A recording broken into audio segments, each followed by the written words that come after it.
I'm just waiting for it. So basically, this is an answer to the question that you have. This basically step 13 to 16 of Ānāpānasati, which is also known as Dhammānupassana. Okay. Now, you already know the word Vipassanā. Right. And the word "be" means into or in. The same word is that we have is in, like intuition, inside. Is both a word and a particle that's in the front of a word. Okay, so that's how the word "be" is used. It means in. So the pasana, actually pasa, has to do also with the quality of passage or a voyage or a venture. But it really is talking about it in the sense of a deep investigation. So Vipassana, many people refer to that as insight, because that's exactly true when you use the word insight. Unfortunately, with English, we have used the word insight to be like a flash of recognition after the inspection has been done. The scope of genius, right? So if we bring it back to insight or vipassana, then we're talking about an investigation. Now, the Dhammanupassana, this definition of Dhamma is kind of a middle level usage of the word. A Dhamma would be like the word thing. Pick up that thing, pick up that Dhamma. That would be one way of looking at it. Another one would be the thing of the Buddha. Okay. The Buddha Dhamma. Okay, we can also think of it as the thing that goes on in the mind. All right, the objects or the contents of the mind, the processes of the mind is the Dhammanupassana.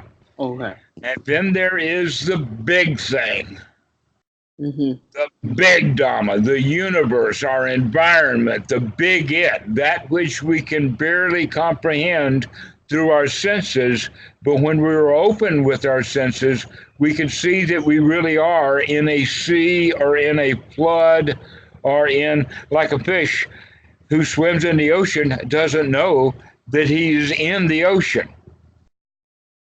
But fishermen think that the fish is in the ocean, but the reality is that the fish is the ocean. I see. Okay, so we are the Dhamma because we are immersed in the Dhamma. We're part of the Dhamma. You know enough about electromagnetic at the physical level to know that the reason that you're sitting on the couch that you are, normally with that electromagnetic that has these repulsions that hold you up, that gravity would pull you right through the chair. Right. And everything would want to go right to the center of the earth, and all of a sudden the earth would be a tiny neutron star. Right. Why does that not happen? It doesn't happen because gravity does not have that kind of strength. The real strength is in the electromagnetic bonds. Right. And in that chair, they fight with the electromagnetic bonds that are in your pants. Right. The proton. Also fighting with your butt. Right. Okay, so this is the whole idea then, the big Dhamma. We're not in it. We are it. It's part of us, right down to that molecular level. You are the couch you're sitting on. Oh, so that's the big Dhamma. I see. So the analog of that, like, am I understanding this correctly when we say, like, for example, like, we are the Dhamma, as in, like, some of the best, one way of understanding this is some of the best teachers of the Dhamma are actually in our everyday lives, right? Like the one sitting like, like that's one way of understanding it, like right there, like that the everyday things in our lives are actually like Dhamma lessons, right? So in that sense, we are the Dhamma. You are the Dhamma. Not only that, but this is also a teaching from another position that sounds more Chinese. That in fact there's that joke about the Dalai Lama who goes to the vendor in New York, and ask the hot dog man and ask him, I want one with everything. Okay, that oneness with everything, that's what we're talking about here, the Dhamma. I see. Okay. Okay, that you are the Dhamma, and I am the Dhamma, and we are the Dhamma. I see. We're in this together. It's a connectedness. We are all sharing the same environment. And so, non-duality would be another word for it. All right. So when we think of that kind of level of the high Dhamma, we recognize that all of that Dhamma is also floating right through the mind. And that one of the qualities of the Dhamma itself is that it's constantly changing. Okay. The real Dhamma is constantly changing, and we are that Dhamma. We're constantly changing. Everything is in flux. Now, I like my scientist. We can do a little bit of physics together. You have probably heard and maybe even know some of the technical definitions of the speed of light and why they change. Like, for instance, in an absolute pure vacuum is 186,310. In deep space, it's 186,274, 76, something like that. So this is general relativity, right? Right. This is relativity, but the relative speed of light is based upon the medium that it's in, that it does slow down in water. Right. All right. We also know that the same property that is in light, running at the speed of light, is actually the same thing as the electromagnetic current, that in fact a photon is nothing but an electron that's gone berserk. Right, it's some energy like emission, right? Right, and the berserkness is the energy that is carrying along the swirl that it's in. Okay, so in that regard, the electrons running down through a wire from the power plant all the way down to New York City also runs at almost the speed of light. Instead of 186,000 something or another, it's about 176. It's lost. But it only runs at that speed because of the high voltage, the high amount of current, and the fact that it's oscillating. So that it's within a 60th of a second. Now, down at the level that we're about to go to, a 60th of a second is a long time. That's marching orders forever before the guys have to turn around and come back right down the same wire. And then they go back and forth and back and forth. Except that in a 60th of a second, it doesn't matter how long that line is. Those guys have gone, except that, here's the point. If it's actually an electron that's moving down that wire, how could it possibly move at almost the speed of light?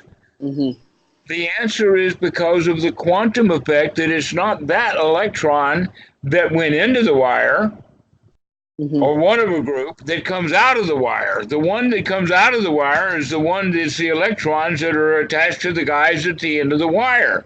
Right, they got shoved, right? Yeah. And they're doing this all the time, and it's quite amazing. Now, what we're actually looking at is we're looking at the cause and effect of the electrons within the molecules.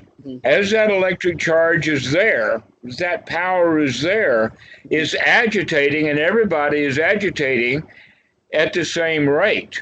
So what we're talking about now is that not only the cable and the electricity comes from the power grid, but light itself in space is nothing but a series of cause-effect relationships that are happening at what we would now call blinding speed, because we literally are blind to the speed at causality.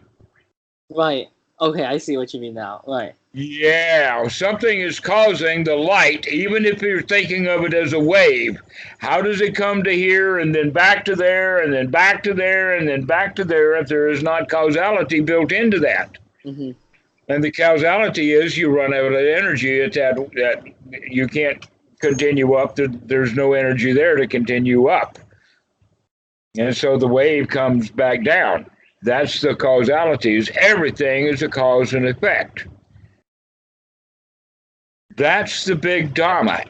Everything is just like that with each other everywhere. Cause and effect everywhere. Lots and lots Cause of effect, lots and lots of cause effect right through our molecules and everything. And we have the delusion that we're separated, that I am a me because of this physical body, and we don't recognize that the physical body is part of the shirt that you're wearing. You take the shirt off, and now all of the sensations change because your relationship with your connectedness to the world will be completely different. Oh, so that's what they mean when we say, like, before when you said, like, I was on the, I'm part of the couch, it's because, like, I'm sitting on the couch, the body has changed, right? Because it's like, it's getting propped up, but when I get up, like, it's different. Like, it's the body has, like, the sensations on the body have changed, right? We're actually talking about the. Oh, okay. And a huge number of molecules on your butt have also changed, and some of those molecules were part of the neurons that connect directly into your brain.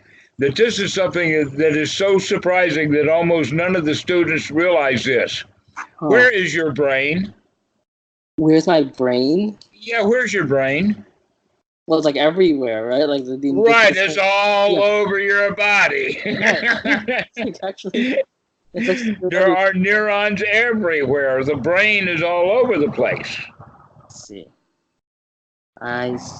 Okay. I mean, like, if we view it like that, then we can say that the self is also, interconnected, right? Because if I'm sitting here and I'm chilling, I'm like, there is no, like, I don't feel like particularly like the self isn't particularly strong. But if somebody, like my mom, tells me to pick up those like clothes or something, I'll be like, but I don't really want to. Boom. Then there's like a self like right there. That's the self, right? Exactly. The self is created by want, by desire, by grasping, by clinging. That's the whole point of the Paticcasamuppāda. That self is created. Mm-hmm. But in the physical body, there is no self. Mm-hmm. Within the feeling systems that we have, mm-hmm. there is really no self. They're just feelings. Those feelings are connected with the body and with the mind. Mm-hmm. And that mind itself, though it goes, sometimes it's sharp, sometimes it's dull, sometimes it's focused, sometimes it's erratic, mm-hmm. sometimes it's solid, sometimes it's all over the place. But in all cases, that mind has no self. Right. In the sense that consciousness is dependently arisen. The Buddha talks about that a lot.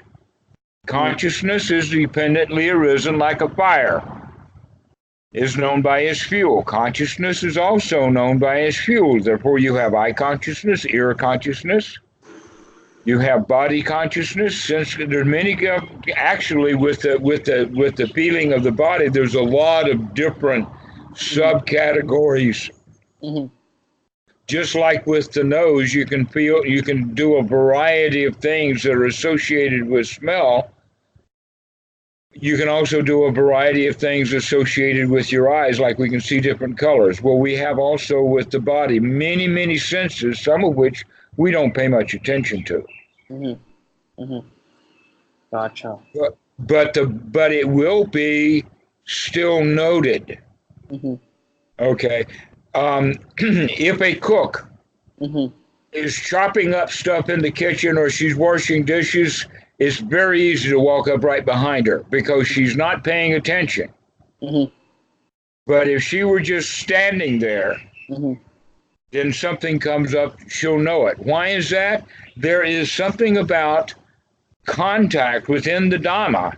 We do not have to actually touch somebody to be in contact with them, and I'm not talking about electronics. I'm talking about a real connection that runs right through the Dhamma. Mm-hmm. And the thing that's really interesting is, like, when Tam comes onto the property, I know it. Mm-hmm. I'm yelling and waving at her at a distance when she first comes in, just because I like to do that, and she smiles. Mm-hmm. That in fact, if I'm not on the porch noting her, when she first notices me, because I see her first, I see her before the dogs see her. One of the toys that I play with is that nobody comes on the property, that the dogs know it before I do. If I'm on the porch, Mm-hmm. I want to know who's here. And that's because of that sensory awareness. Mm-hmm. It comes partly from having the eyes soft and noticing the movement and color shifts.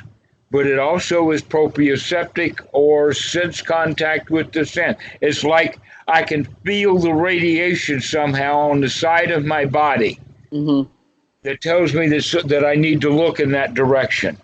Or it's like when you have a feeling that somebody is staring at you, like that kind of feeling. Precisely. That's exactly what I'm talking about.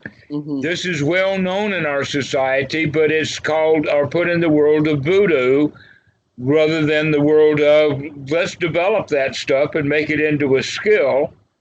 And then we can figure out what the heck is actually going on under it. And so far, nobody understands it quite how the Dhamma works. Mm-hmm. But we do know this, that everything about the Dhamma is constantly changing at a very enormous high speed. Mm-hmm. So much so that it actually determines the speed of light. Mm-hmm. Which means that there's some kind of cosmic quantum clock Mm-hmm. that runs at such a high speed that none of our instrumentations are capable of measuring it. Any machine that you would use to measure that atomic clock is going to have thousands of those clock ticks in order to do its measurement. I see. So it's going to be a long time before they already understand it and they are beginning to put the math together, but experimentation, they're a long way from actually proving that causality is the reason why the speed of light is at the speed that it is. Wow. Okay. And right. Then you go back and say, wait a minute, the Buddha knew about this 2,500 years ago. He watched really carefully? I don't think that you have to see it at quite that speed in order to recognize that the whole world is running around that whole point of this causes that, without this there is not that, and that and you can look at it. In fact, the way that the monks of the time were taught was with the use of the word or the idea of nutriment. Okay, nutriment. If the nutriment is there, then the effect will be this plus the nutriment. If the nutriment is not there, then there is no change, and perhaps somebody will die or whatever like that. So we begin to understand that there is a quality of food, that this is a food for that. And when this is fed, then that happens. And if there is no food or it is not fed, then something else will happen, almost at a binary level, a quantum level. Okay. You probably remember enough about chemistry to know that electrons are just not floating out there somewhere, but they're all in what is called a valence field. Yes. With the valence electrons, and when the energy goes up, then the electron can escape with that amount of energy to the next high level. That idea is the quantum. That's the quantum. The quantum leap of can it jump out of that valence into a higher valence, or if it's at the top valence, can it get kicked out altogether and go somewhere else? And this stuff happens at that clock tick speed of cause effect. Gotcha. So I have to go in like 1 minute, but is there like a Sangha where the Buddha... Gosh, I just got into it. Sorry. I'm sorry. I should give you a very quick answer instead of detailing on just 13. So we have done step 13 today in the sense of beginning to see everything is in a flux. Everything is constantly moving. Right. So I should also make a note to, I guess, like watch for that in the meditation. I mean, when I practice formally, I see that the mind like cycles through states of like extreme dullness, bright like happiness, and then it slowly slides back into like a subtle dullness, then like extreme dullness, and it comes back, like, so cycles of that. I mean, I If definitely you see that. recognize that it's dull, be sure to start taking some deep breaths again. Almost always dullness can be cured with deep breathing. Okay, gotcha. Okay, Up to a point. up to a point, and then it just blacks out.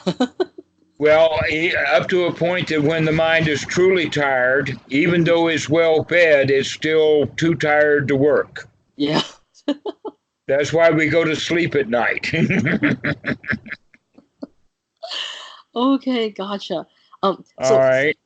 Is there a sutta I can also like just like skim about like the foods that the Buddha is talking about? Because I remember we had a previous lesson, we were talking about like something about foods, like when something was fed, like this would happen. That sounds familiar to me. Mm-hmm. Right. It's the concept of nutriment, but it's the introduction to cause-effect. Cause-effect. Okay. Okay, cause-effect runs aniccā. Constantly. So that's step 13 is beginning to recognize everything is in a flood and everything is mixed and everything is just rumbling around all over the place because nothing is in actual control of itself. Gotcha. Nothing is in control of anything, even itself. Every molecule is not in charge. It's always that the effect is something from the outside. Gotcha. So I guess I'll probably leave with this question, which is the question for next time is, so is it possible to clearly comprehend every chain of cause and effect? It's probably not, because there's just so many. No, you can have far too much fun with seeing what you can see. And kind of intuit that the further down you go, it's going right down this way. It probably continues right down to this cosmic clock, that everything is constantly changing. Everything is in interaction, that nothing is in control, because everything that is a cause for something is actually also an effect. Oh. Right, because it was caused by something. Like, it was right. So this causes that, and that causes this, and the only thing that's in charge is the law of in Pali Atammayatā. This law of the Dhamma is that everything is interacting with everything else in a cause-effect relationship, and nothing is in all of that massive stuff. Nothing is in charge. Everything is process. Gotcha. There is no self in the universe anywhere, and there's no self possible in a human being. I see. It's just not possible because of the makeup of the way that the Dhamma operates. There is no self anywhere. That's why it said, Sabbe, sankhāra, aniccā, everything that can change will change. Sabbe, sankhāra, dukkha, which means everything that arises will die. But Sabbe, Dhamma, anattā. Sabbe, Dhamma, anattā. Throughout everything, there is only a cause and effect. Everything is a food or a nutriment for something else. And the food is not in charge, and neither is the thing that got fed. And that neither one of them have a self. And the self does not exist. It does not exist in consciousness. It does not exist in perception. It does not exist in feelings. It does not exist in our memory systems. There is just simply no possibility of a self. Because everything that does get born fades away and dies. I see. And the best thing to do is to just let it go. That's the relinquishment. So now, in short, I've given you all 16. Gotcha. Okay, so I will sit on this, and then okay. Now, in the Satipatthana Sutta, is framed differently. But this is the thing that we begin to notice, is everything is a flux. How could I possibly exist in a place where no thing does exist? Because everything is in flux. I see. And nothing is in charge. Okay, so just to summarize, it's because everything is in flux, nothing is in charge. We have these, because everything's constantly changing, there's numerous like cause and effect relationships. And so like everybody's just like thrown in like a drying machine. Like this it's just tumbling like the entire time. Okay. Exactly. Okay. The entire universe is like a tumbleweed. Okay, I'm going to pay closer attention to this during my formal system. Okay. Yeah. This has been delightful, Willie, and so short, too. Yeah. Okay. We covered some of the really most profound stuff in just a short time. Yeah. I'm going to read the two sankhāras like again. Like I'm sure new things will fall out as I reread the thing. Okay. Yeah. Alrighty. Yeah. Yeah. Bye bye. Yeah.